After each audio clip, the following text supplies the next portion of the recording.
ใจเอ้ยใจใจขนิ่งน้ำสู่ผู้ไปเรียนบ่ได้ข่าวใจเอ้ยใจคิดน้ำเขาเงาทรงลงสู่มือคือพี่บ้าปวงบ่เศร้าเงาในสวง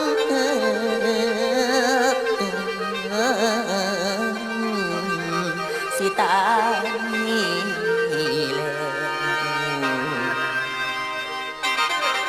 ลาปาเขาใหญ่ความกลมหัวลมต้นโยนมา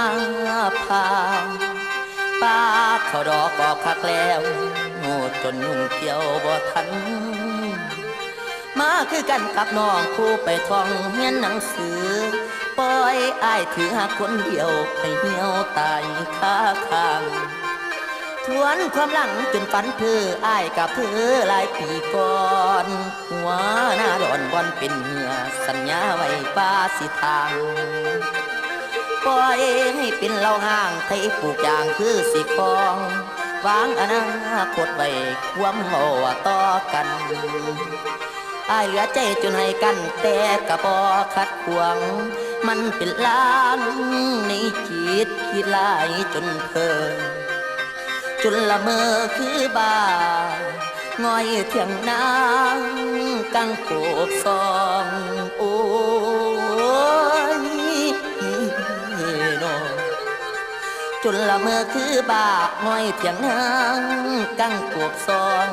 หาเงินทุนบุญทรงห้องเรียนจบแล้วสิสู้พอเจ้าสั่งบ่คือพ่อตัวให้พ่อขายนางปริญญาความสิจบครบเทอมแล้วนี่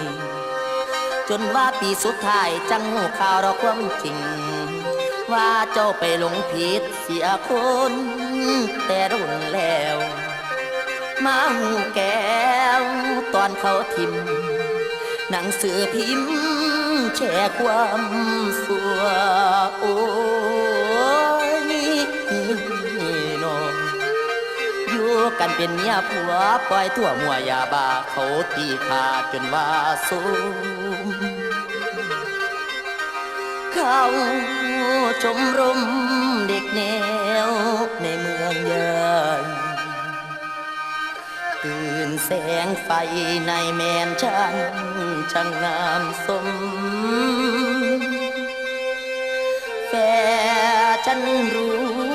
พาใจเจ้าลอยลมเจ้าตาฟางหลงทางลงลืมตนโตเป็นเหยื่อหมู่คนมารสังคม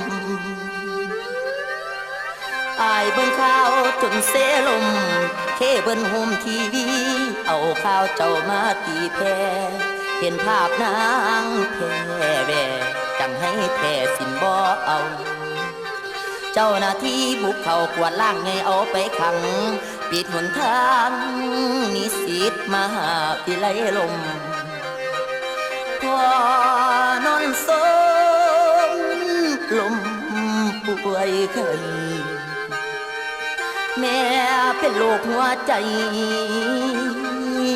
บ่มีไผสิมาเบิ่งโอ้ยอายซ้ำตายแล้วครึ่งชีวิตเหลือแต่ร่างจนไทยบ้านเวทขาดน้ำวอนเพิ่งดินเพิ่งฟ้าให้ลมซาไปถึงเขาว่าอายเหงาอยู่ถึงเถียงเอาป่าเฟียงเป็นเพื่อนเบิ่งดาวเรือนแทนตาน้องประคองกายไทยบ้านสาถ้าสลองปริญญานิสิตสาวสู่บักอายคืนมา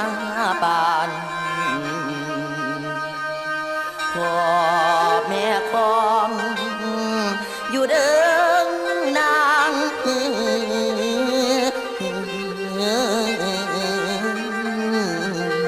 คนงาม